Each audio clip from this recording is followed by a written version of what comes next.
Hello everyone, this is Defense Politics Asia, and this is the summary for the day of 818 for the 21st of May for the Ukraine war or the special military operation in Ukraine.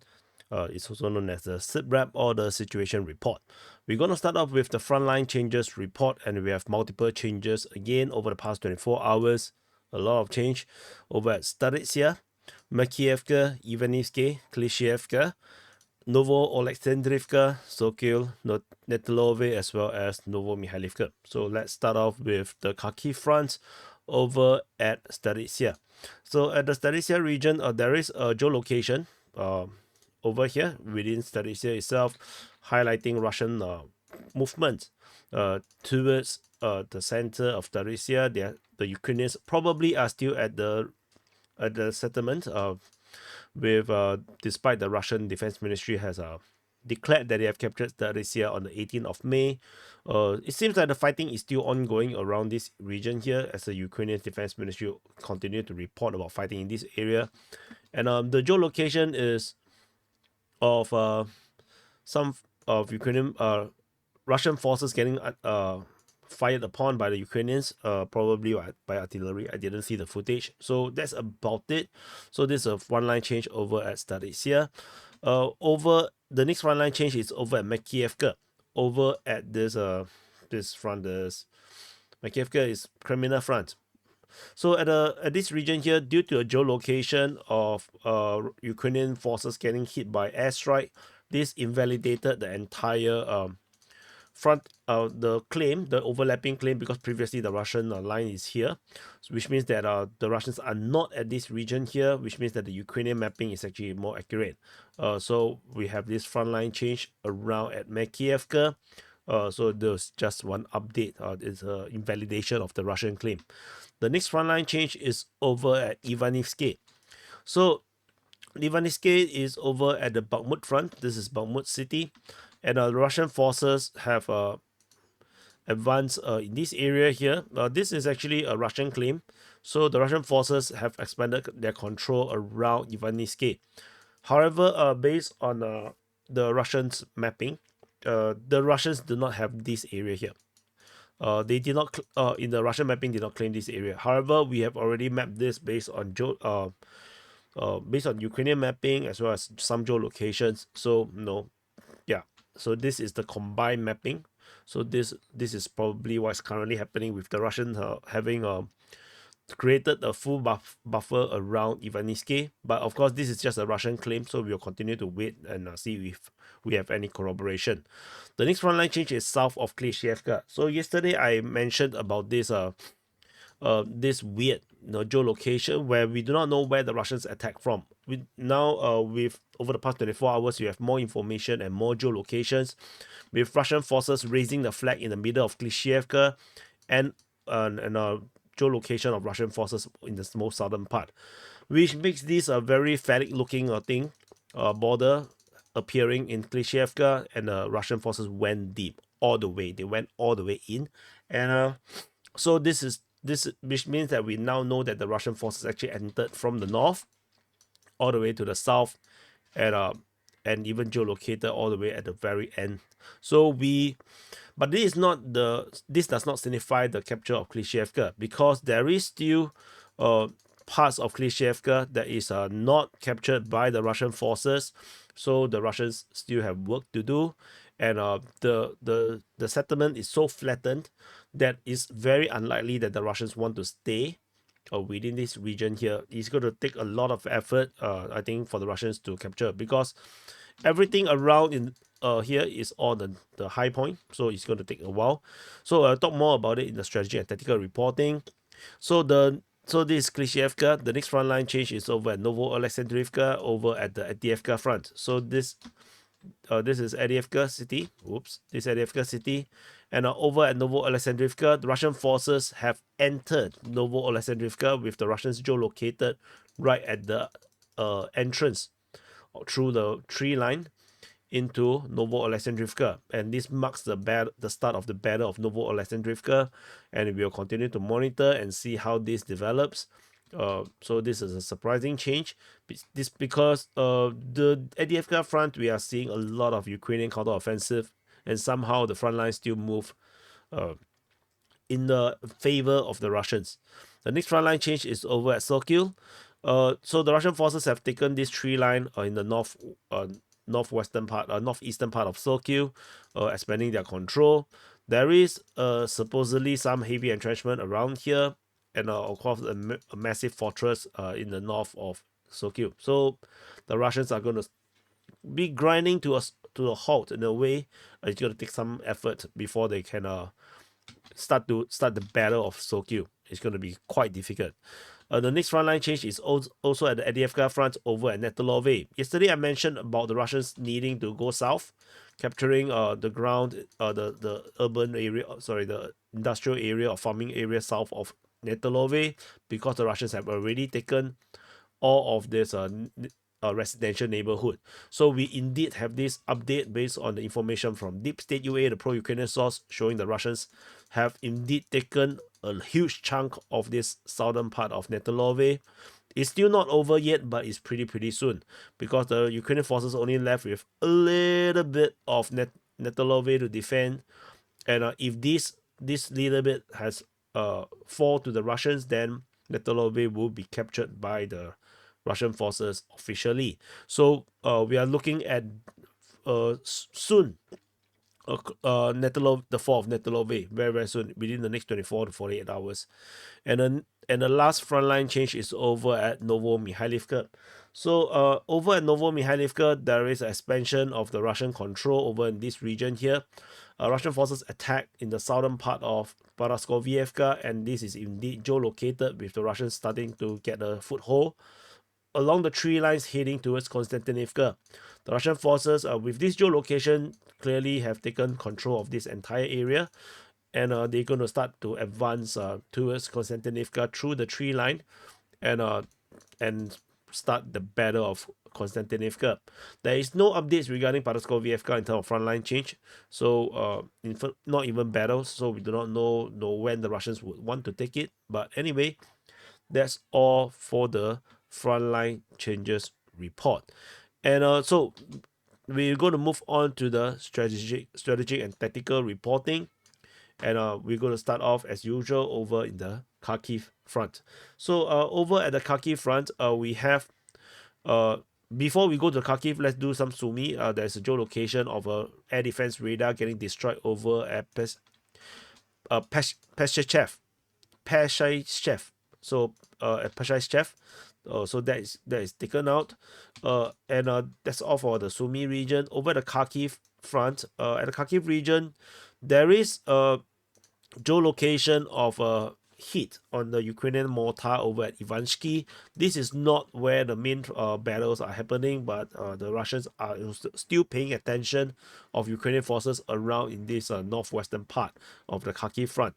And at the Kozachar Lopan sector, the Russian forces attack Ukrainian forces at Hraniv, at Hraniv again, or Granov.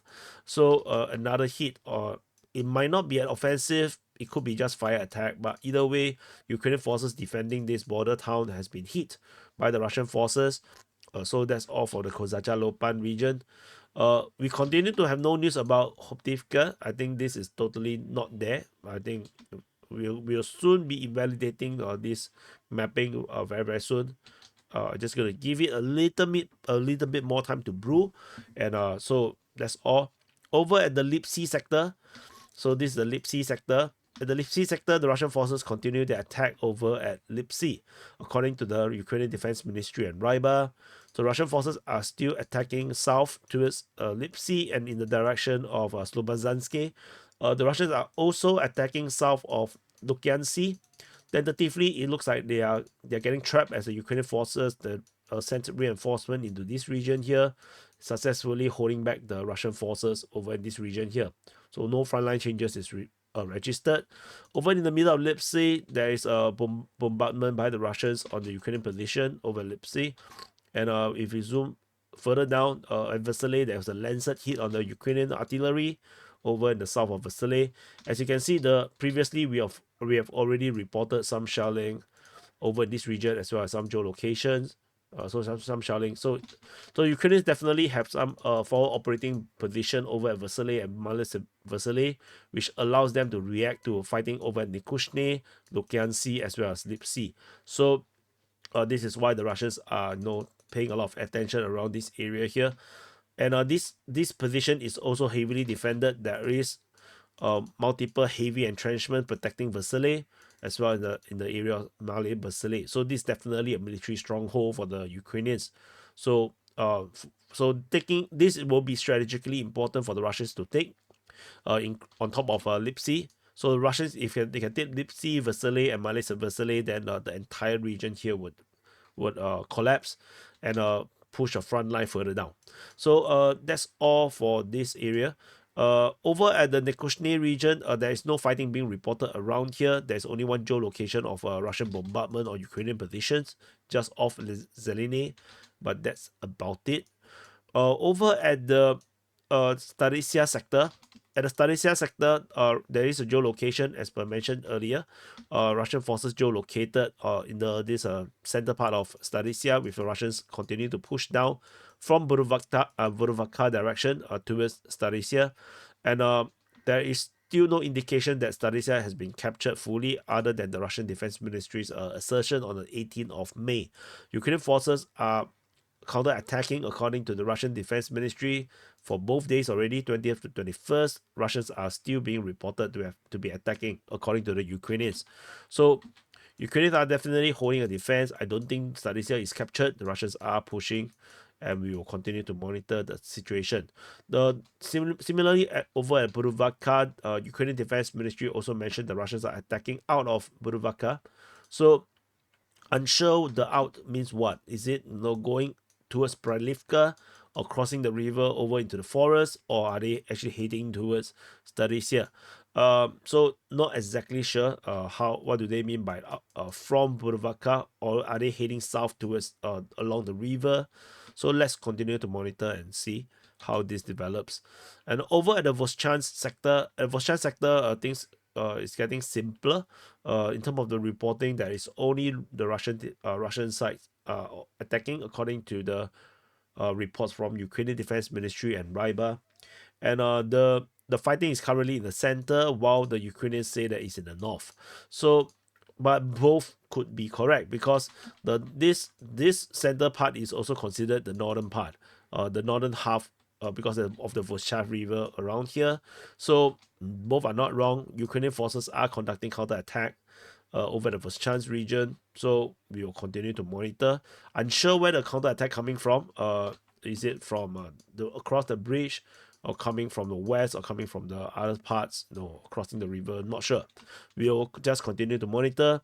Russian forces continue to bombard the Ukrainian position, including a video that went a little bit viral with a massive 1,500 kilogram bomb that just bombs up the entire building. Another one is a airstrike being reported within the forest region, where most likely the Ukrainians have military positions within, because forests are usually a very good place to hide stuff. So that's all for this Vovchansk region. And before we go over to the other side, there is electronic warfare station getting destroyed over at Moldova. So very far away, further south in the Siversk Donetsk River. And we move on to the Taikei region. There is a geolocation of Russian forces around here. So this shows that the Ukrainians' assertion that this is entirely a gray zone is correct. The Russians are in this area here, but that will make this this column of non-Russian mapping a bit weird, very out of place. So most likely this is not true. The Russians actually have firm control around there. Just that the Ukrainian mapping refused to acknowledge that the Russians have firm control over this part around here. So we will continue to monitor the situation around here. The Russian forces also bombed yet another bridge over at Volokivka. So there's this bridge across the Vovchansk River, and it got destroyed by the Russian side. Continue to try to prevent Ukrainian reinforcement coming from the east, which is unusual. So it could be a case where I'm not sure why the Ukrainians would come from this side, that they need to destroy the bridges, because the Ukrainians can simply just reinforce out the highways and main roads. So let's wait and see what is the reasons for all this destruction of the bridges. There's one here, two here, this is the third one along this entire stretch. So let's wait and then see. But this destruction of the bridges may also signify that the Russians actually do not plan to go south. So this is, like I said, this is a pinning operation, this is a diversion operation, in my opinion. So far the actions seems to suggest that I am correct. So let's continue to wait and see. That's all for the Kharkiv front. We move on over to the Kherson front. At the Kherson front, we still have reports of fighting over at Krinky. According to the Ukrainian Defense Ministry, they say that the Russians are continuing to attack Krinky. So yeah, so it is what it is. There is a geolocation of a guided missile strike over at Poniativka. So a guided missile strike from a helicopter from hitting there. And then the Russian Defense Ministry reported shelling over at Vasily, just off Kozatske. So this is the two strikes, and then the Russians attacking at Krinky. So that's the Kherson Front situation. As we zoom out, there's nothing else over at the Kherson Front. We move into the Zaporizhzhia Front. So at the Zaporizhzhia Front, this is the front line. There is fighting being reported at Robotyne region as well as towards Malatomashka. So this is the current situation around here. Not much changes being observed there over here. And that's all from the Zaporizhzhia Front. Very quiet. We move into the Donetsk Front. So at the Donetsk Front, this is the Donetsk Front. At the Donetsk Front, strategically speaking, Russian forces bombarding Velika Novosilka, attacking Makiivka. Makiivka, right? Sorry, Makiivka. Sorry, that's Makiivka. Attacking Staromayoske, Ukrainian forces counterattack at Staromayoske. Russians attack at Urozhaine.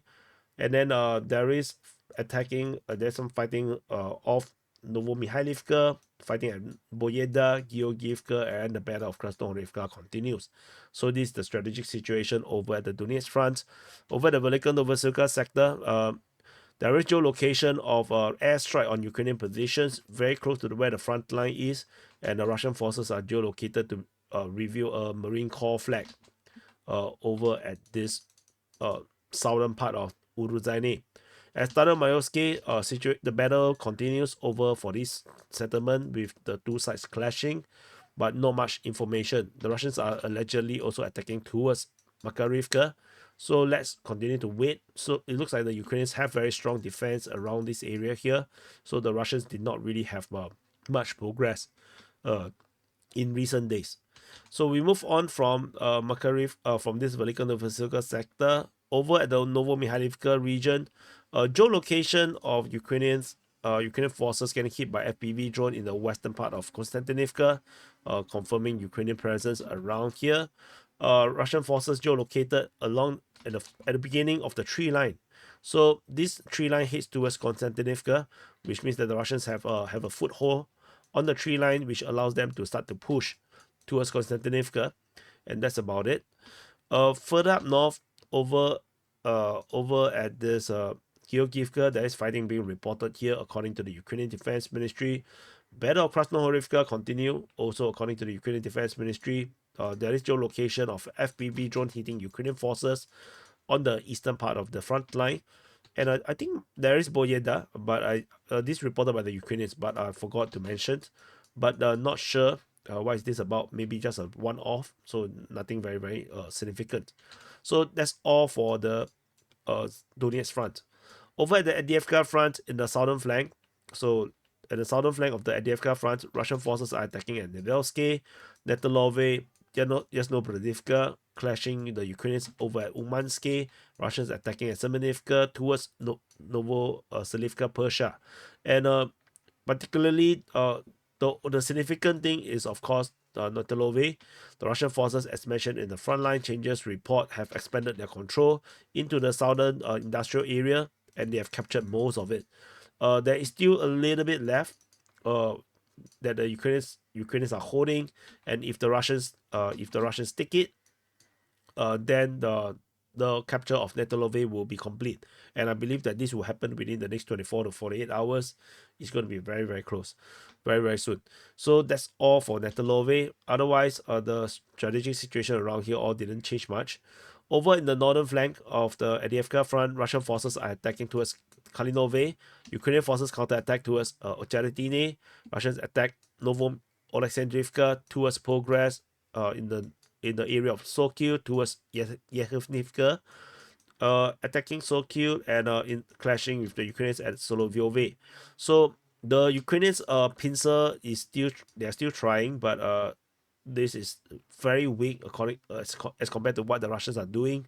So and the frontline changes around at Novomykhailivka and Sokil is pretty significant, with the Russians taking the entire tree line just off Sokil, which allows them to start to storm into the trench line, which the Ukrainians currently, is holding around here. There's a trench line around here, and the Ukrainians also have a massive entrenchment around this area defending Sokil. So the Russians would have to take the tree line, the trench line first, before that, before they can attack the fortress. And then they will also have to take all the different tree lines around here. So it will take some time. This is going to be a very difficult battle for Sokil. So I don't think this is going to happen very, very quickly. It's going to take a very long time.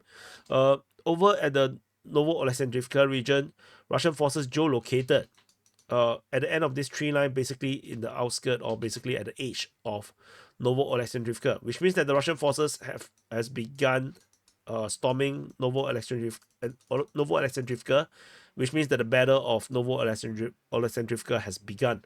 So this is a significant settlement. The Russians will going to take some time before they can take this, and this settlement is surrounded by a lot of heavy entrenchments in this area here.